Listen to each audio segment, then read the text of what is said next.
Hey rookies, have you ever wondered about how to get into small multifamily investments? It might sound intimidating, but it's actually a powerful way to build wealth and a real estate portfolio.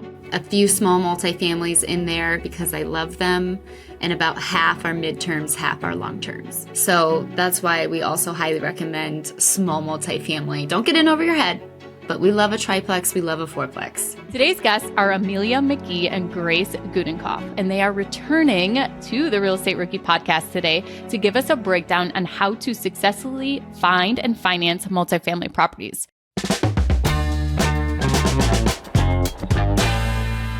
This is the Real Estate Rookie podcast, and I'm Ashley Kerr. And I'm Tony J. Robinson, and welcome to the Real Estate Rookie podcast, where every week, 3 times a week, we bring you the inspiration, motivation, and stories you need to hear to kickstart your investing journey. So welcome back to the show, Amelia and Grace. Thank you.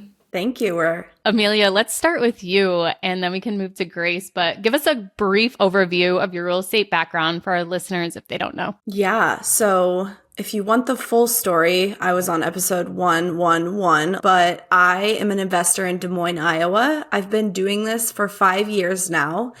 And I was up to 45 units at one point, but I've actually am closing on the sale of my 11 unit today. So I'll be down a few units, but Congratulations. Thank you. We actually, the day we filmed the episode for my rookie podcast, 111, was the day I closed on it. Wow. So full circle. Yeah, selling that today. I have a mix of long-term, medium-term, and short-term rentals.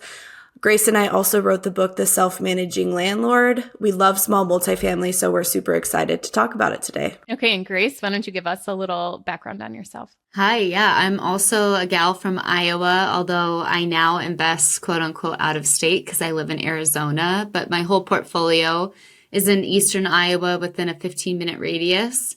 And I do midterms and long terms. I have about 26 units.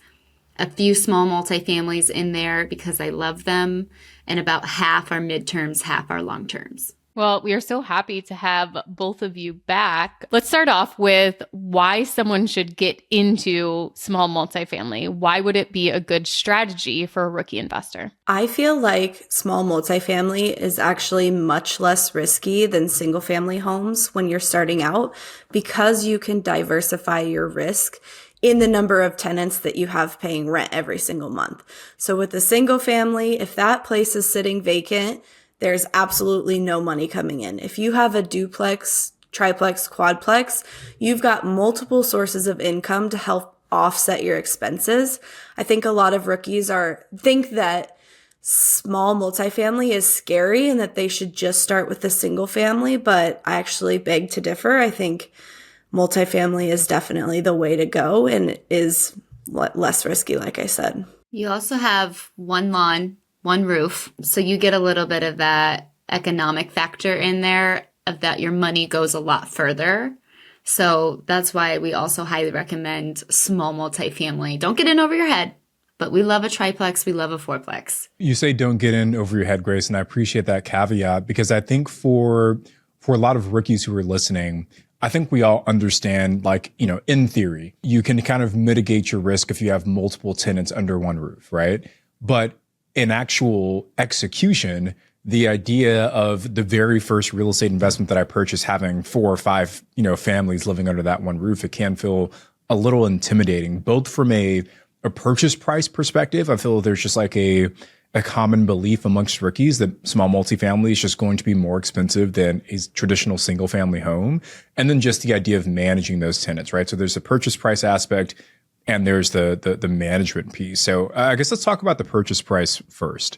What are some ways that maybe rookies can go about finding more affordable multifamily properties or maybe getting into multifamily properties in a more affordable fashion? And, Grace, maybe we'll start with you first. Absolutely. When I'm looking at multifamily, it needs to beat the 1% rule.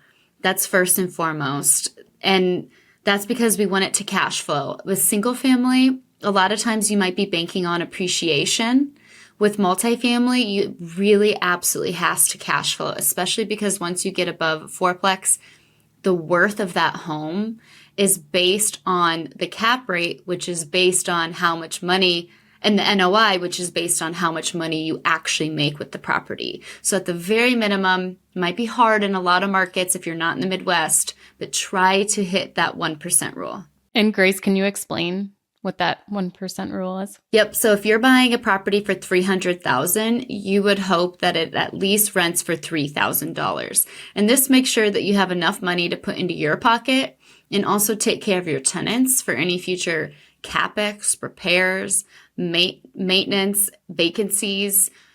We always tell people, do not buy real estate with your last dollar, and also make sure that your cash flow gives you the breathing room to pivot, because real estate is, Amelia and I were just talking about this, it's always 2 steps forward, 1 step back. So it's not always going to be smooth sailing. You need to have cash flow. Do either of you have a significant deal that you'd want to share that kind of gives an example of the 1% rule and what you just talked about and how you kind of found that deal? I think all of my small multifamily definitely hits the 1% rule. I can share my most recent purchase, but I wanted to add on to Grace's answer. I know you guys have probably done lots of episodes on house hacking. That's my biggest regret with investing in real estate, is not house hacking right away. So if you are a new investor and you're like, how can I get into real estate with as little money down as possible? Qualifying for a primary residence and putting down between 5 and 10% on a house hack is absolutely an amazing way to get started investing in small multifamily. Yeah, multifamily house hack. Yes, absolutely. Okay, so my most recent deal is a quad or a 5-plex. The purchase price was $305,000, and I feel like this purchase, it has been a culmination of everything I've learned through real estate. So I bought it off market through my agent that I've closed a couple deals on. He brought it directly to me because he knows that I'm a closer and I'm going to get stuff done. So pro tip, if you're working with agents, try to be closing if at all possible, because they will get exhausted and stop bringing you deals if you never close. So I got to see it before anyone else. It was listed for $320, but I got it for $305. And I converted 2 of the units right away into midterm rentals, which I love combining the long-term rental and the midterm rental strategy because, again, it diversifies your income. It increases that cash flow. And I find that 1-bedroom and studio apartments perform really well in my market for midterm rentals. So the total rental income per month is around $4,600 on that property, and I cash flow between $1,000 to $1,500. I think I only put around $50,000 into the property. So my cash on cash return for that is sitting right around 19 to 20%, which I'm absolutely thrilled with. So just one follow-up question. When did you close in that deal? So I closed on that deal in April of 2024. So actually it wasn't my most recent purchase, but my most recent multifamily purchase. And what was your interest rate, just ballpark, on that deal? I just looked at it. It was 6.25%. And I always use small local banks. And they usually get me the best percentage, and they charge me no points to close. So highly recommend working with a local lender. So how can someone go about finding a similar deal? What are you guys doing right now in today's market to actually source deals? Well, I'll take it back to actually the first multifamily, the second multifamily that I bought. It was 2 4-plexes right next door. I posted my buy box in a local Facebook group, and that day, a broker emailed me an off-market deal, and I signed the contract the day after. So if you don't know what a buy box is, and also the buy box that I posted, I didn't even know what that was. At the moment, I just posted, I'm looking for B-class fixer-upper multifamilies in Cedar Rapids. Here's my email, which now I would have way more information like timeline, my max price, what type of value add. Is it mismanagement? Is it I'm looking for under market rent? Am I going to rehab it?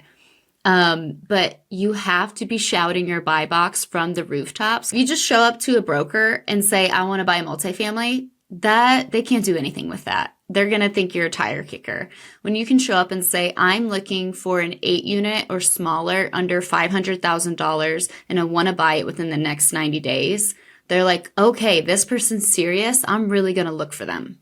Rookies, we want to hit 100,000 subscribers on YouTube and we need your help. While we take a quick ad break, you can go over to YouTube and subscribe to Real Estate Rookie. Stay tuned after a break for more from Amelia and Grace.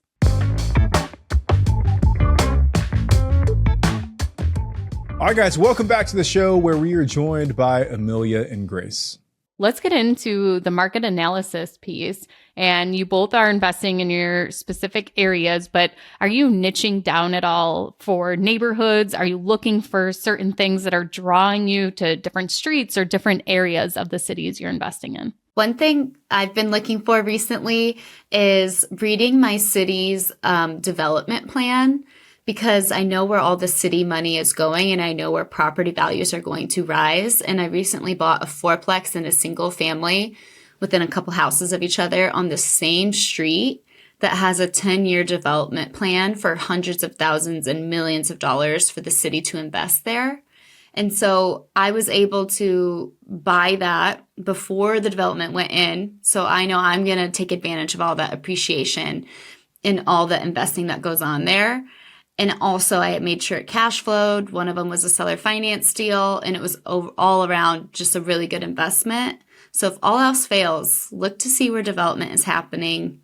And Amelia and I are both big proponents of just solid B-class investing. Grace, you mentioned a really important point that I want to add on to, but you talked about looking at your cities or your counties, kind of like redevelopment plan.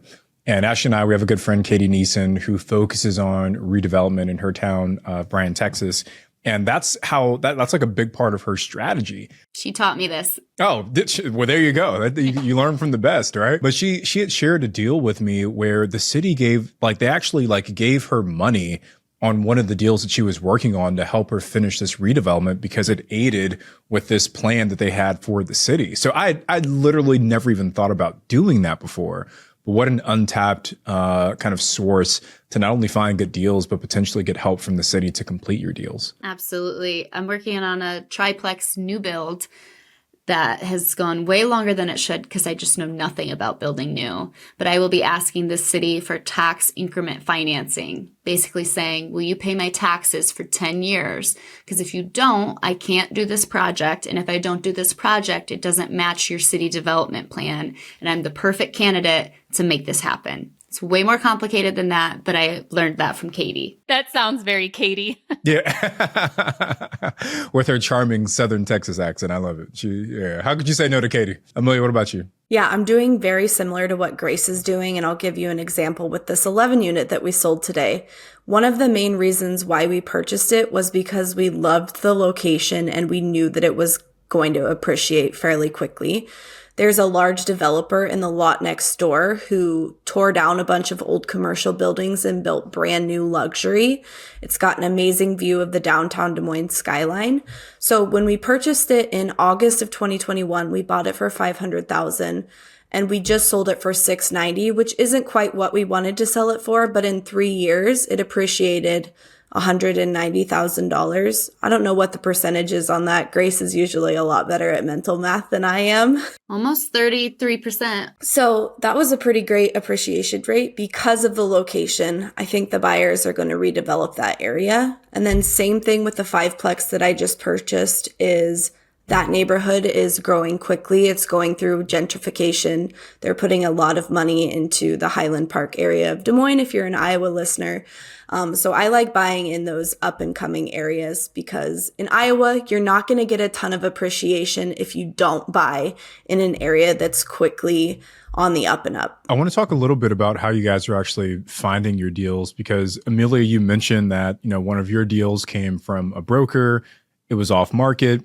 So I know you guys are a little bit more advanced in your real estate investing today, but if we go back to the rookie versions of Amelia and Grace, what were some of the strategies you were leveraging to initially find your smaller multifamily opportunities? And Amelia, maybe let's start with you and then Grace with you afterwards. I would say one of Grace and my biggest strengths is that we're not shy. We went out of our way to ask people if they were willing to sell. I specifically, when I got started, was a huge fan of driving or walking for dollars. I used to walk around neighborhoods with my mom and write addresses down. And then I would just directly reach out to them on Facebook or send a letter, a very targeted. I would not make a big mail campaign. I would very specifically be looking for small multifamily that had multiple electrical meters on the outside or multiple mailboxes. Send them a letter and say, hey, I saw this property. Would you be interested in selling? And I've gotten multiple deals from that method, and I've gotten them to seller finance because they were all older owners that were investors themselves and understood the concept of seller financing. So don't be afraid to ask the question. You never know. And also, don't be afraid to offer referrals. That's one thing. I offer $1,000 finder fees for anybody who brings me an off-market deal that I close on. Probably a third of my properties I've found via referral. And the fourplex I mentioned earlier, some guy who followed me on Instagram was talking to another guy at a gym, found out he was selling a fourplex off-market, got his information, sent it to me. I don't even remember what his name was, but just DM'd me the information. And I ended up buying it, and I paid him $1,000 as a thank you because I never would have found that pristine off-market fourplex in a highly appreciating area of my town if I didn't have that guy in the back of his head thinking, this is going to be the easiest $1,000 I'll ever make. I just got to send her his phone number. And so you should absolutely advertise that. And I always tell people $1,000 will never make or break a good deal. And it needs to be enough to make an ex-boyfriend call. And it needs to be only paid if you close. Don't do 100. An ex is not going to call over $100. They're going to be like, that's weird. I don't want to talk to them. It's got to be 1,000. If you're in a big area, it might need to be 2,000, 3,000. That's some good guidelines to follow by to pick your price point. I would need significantly more money to call my ex. So.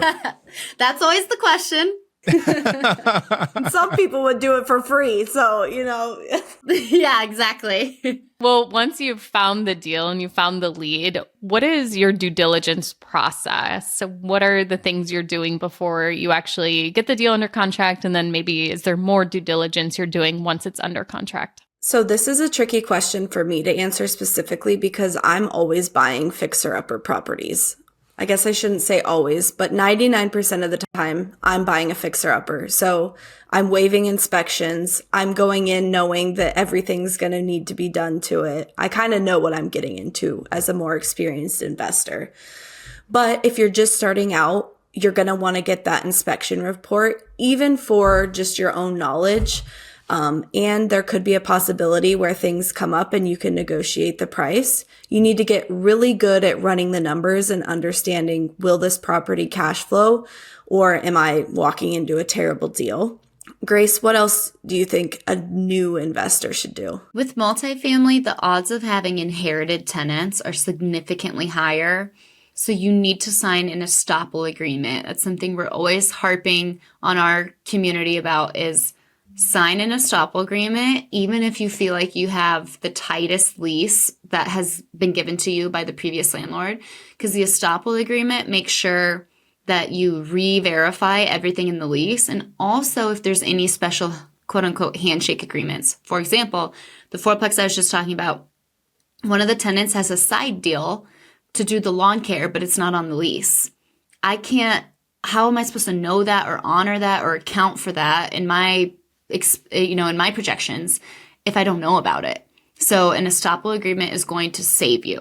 And you can find just by Googling estoppel agreement. Yeah. We got to spell it for the people because I didn't know how to spell estoppel when I first heard that word. I was like, what language are you speaking? Right. So ESTOPPEL, I believe there's 2 L's, right? So look it up, go find one of those agreements. So those are some good initial due diligence pieces. I guess, what do you guys see as maybe some common issues in multifamily that rookies should be looking out for as they're going through their due diligence? Obviously, inspections are going to show certain things. Grace, you mentioned one about like making sure you understand what the lease kind of entails. But I guess what other issues might come up that rookies should be considering with multifamily specifically? A big one is unpermitted multifamily properties.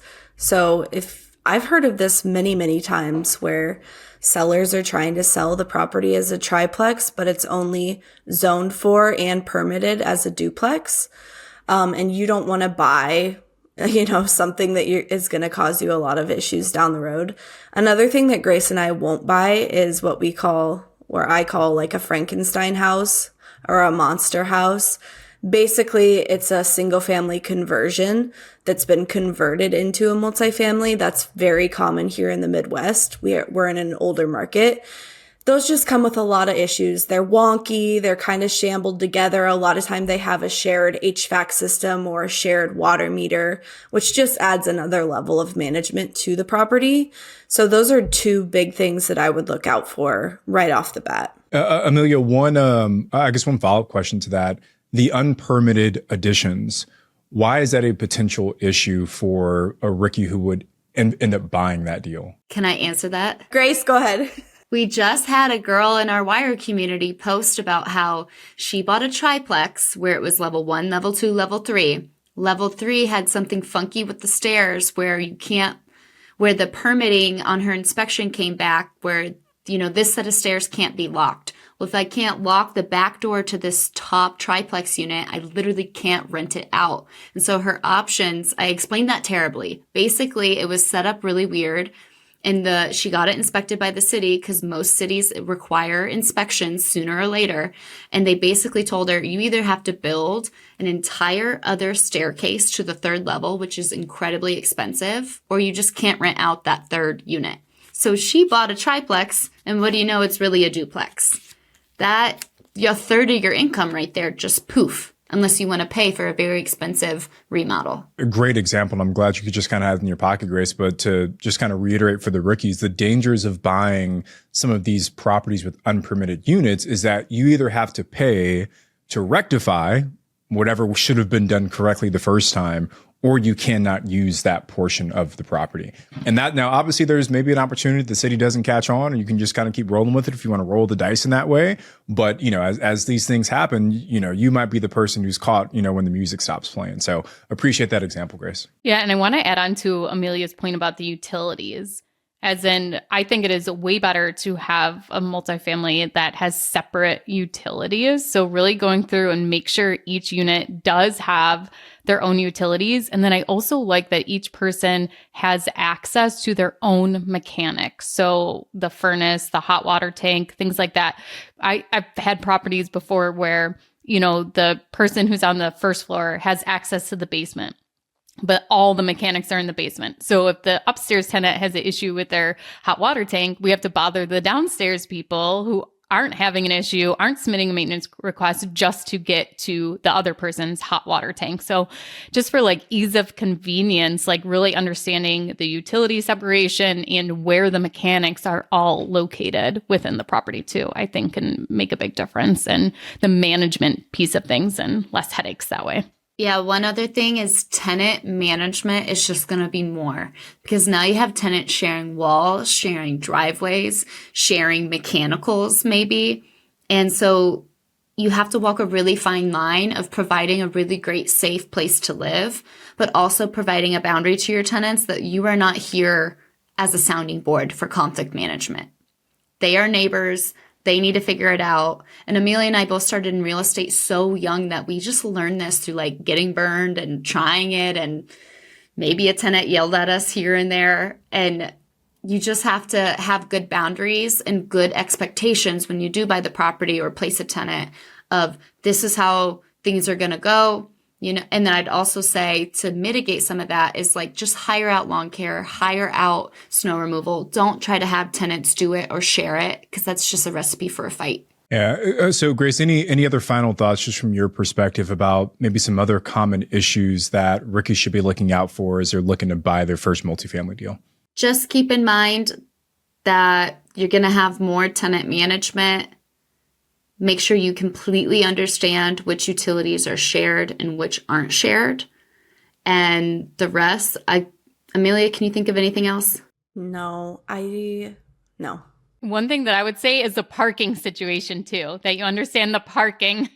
Oh, and just like regular things like how old are the mechanicals? How old is that's with any property though, not specifically multifamily, but yeah, keeping that in mind because, we talk to so many investors in our community that they buy a property and then they have 30,000 in expenses that they weren't expecting in the next year. And that can really cause a deal to go underwater. So keep that in mind. Well, you guys have shared a tremendous amount of what rookies should be looking out for. I want to get into maybe some strategies you guys are using to finance some of these deals. But first, we have to take one final ad break so we can hear a word from today's show sponsors. We'll be right back with Amelia and Grace right after this.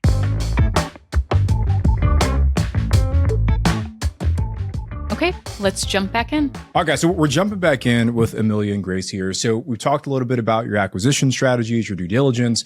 I want to talk a bit about the kind of creatively financing opportunities you guys are using, because I think both of you have mentioned different strategies. So I guess what are some of the ways you've financed some of your multifamily properties aside from just, hey, conventional plop down 20%? And Amelia, maybe let's start with you on this one. Grace and I have a running joke that my buy box is seller finance triplex from 70-year-old white men.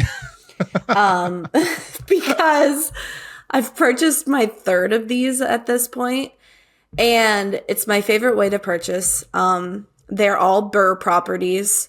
So basically, I'm finding all three of them off market, asking them, hey, do you want to sell this property? When I get them in person, I'm saying, hey, do you owe anything on this property? Even though I know they don't.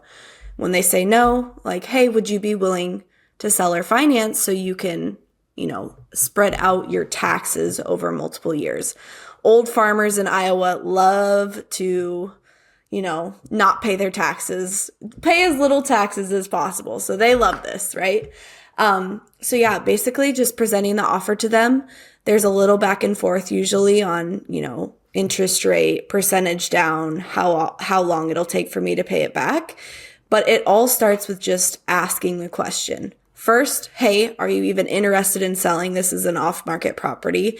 And two, okay, you're interested in selling. Are you interested in selling it to me through seller financing? I also think we should add here that Amelia got one of these deals in a roundabout way through our self-management book. Well, you gotta tell us that story, because Ash and I have gotten exactly 0 partnerships from our partnership book. So we did something wrong. You guys got to tell us what happened. I'll give you a short story of it. Basically, I had a guy he came to me. He said, hey, I know of you. I know you're a really good landlord. I have this triplex. I want to sell it I think he wanted to sell it for like $200,000. This is small town Iowa. I was like, hey, I just can't make that work. Sorry. I think I scheduled a showing. I saw the property, whatever. We couldn't agree on a price. I said the numbers don't work out. He wasn't willing to sell or finance it at the time, even though it was completely paid off. Keeps emailing me every couple of weeks with random questions about how do you handle ratio utility billing again? What property management platform did you say you're using? How are you listing the unit? Where are you listing it at? And finally I said, hey, it sounds like you're really done being a landlord. You've owned this property for a long time. I know that you aren't really keen on dealing with tenants anymore. I can either buy it seller financed, or you can buy my book, The Self-Managing Landlord. So it wasn't really because of self-managing.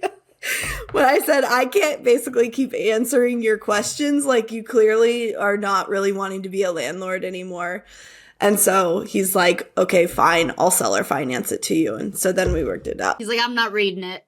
Yeah. He's like, reading, no can do. I hyperlinked it in the email, like, just go buy my book. But yeah, he was like, I'm done. I'm ready to seller finance it to you. So I think we landed on $150 as the purchase price. So he was willing to give up $50,000 instead of paying $25 to read a book. But the thing was, when I talked to him in person too, like before we ever landed on a deal, before I said, no, this isn't going to work out, I knew his pain point was managing tenants. I knew that's what he He didn't need the money. He literally told, like, he doesn't need the money. He's got great investments. Like, his thing was, I'm tired of being a landlord. And I was able to solve that problem for him. Before we kind of wrap things up, let's go into that management piece. At what point in time did you guys ever think that you were scaling too fast, scaling too much? And what would be your advice for rookies for putting their systems and processes in place when they are a self-managing landlord? Oh gosh, absolutely. Amelia and I both went buy, do everything yourself for 2 years, like a lot of people did during COVID when rates were 4%. Then we started to realize, holy crap, we have a lot on our plate. This is actually a business. I have nothing written down. I have no systems, no SOPs, no organization. And so we had to figure it all out from scratch. And now looking back on it, and we talk about this in the book, Systems and Processes, even if you have one property, you are the CEO of your real estate business and you need to act like it. You need to write things down, you need to track things, and you need to be organized. And probably the best thing that you can do as a self-manager is get on a platform like Rent Ready. I know BP works with Rent Ready. It might be, I don't know, what is it, $20 a month, $50 a month? Doesn't matter. That in and of itself is going to keep you so freaking organized as you continue to scale. It'll allow you to automatically charge late fees and probably get you an ROI on whatever you're paying for that platform right then and there. And it just keeps you organized, systemized. And then the next thing you need to do is keep checklists of how do I rent? What are my screening requirements? How do I find and list properties? And you're going to thank yourself as you grow because things are written down and you can reflect on them and you're not just running around like a chicken with your head cut off, which we've both done. Yeah, I love the idea. And you said CEO mindset, even if you have one property. And I think that's a concept, Grace, that Ash and I have touted a lot on this podcast, that we are real estate investors, but we're also business owners. And oftentimes people don't realize that becoming a real estate investor also means that you're starting a small business. And we have to treat our real estate investing as a business. And I just love that way that you framed of having that CEO mindset, because, you know, I know for us, we scaled pretty quickly also. From the end of 2020 to the end of 2021, we went from 3 properties to, I think, 15. So it was just like it was a crazy year, and we had nothing written down either. And it became so much more of a chore, so many more headaches, so many fires to put out because we didn't have things documented. So I love that you guys are talking about systems and processes. Obviously, if our listeners want to learn more about that, you guys wrote a phenomenal book, Self-Managing Landlord. You guys can pick it up at the BiggerPockets bookstore. Well, Amelia and Grace, thank you so much for coming back on to the Rookie Podcast. Amelia, where's the best place for someone to reach out to you? Yeah, you can find me on Instagram. That's where I'm most active. My handle is Amelia Joe REI. And then Grace and I also have the Wire community, which is wire.community on Instagram. And then Grace, I'll let you share where people can get in contact with you. Same place, Instagram, I'm grace.investing. Well, thank you guys so much for joining us today and for sharing your knowledge with the rookies. I'm Ashley and he's Tony, and we'll see you guys on the next episode of Real Estate Rookie.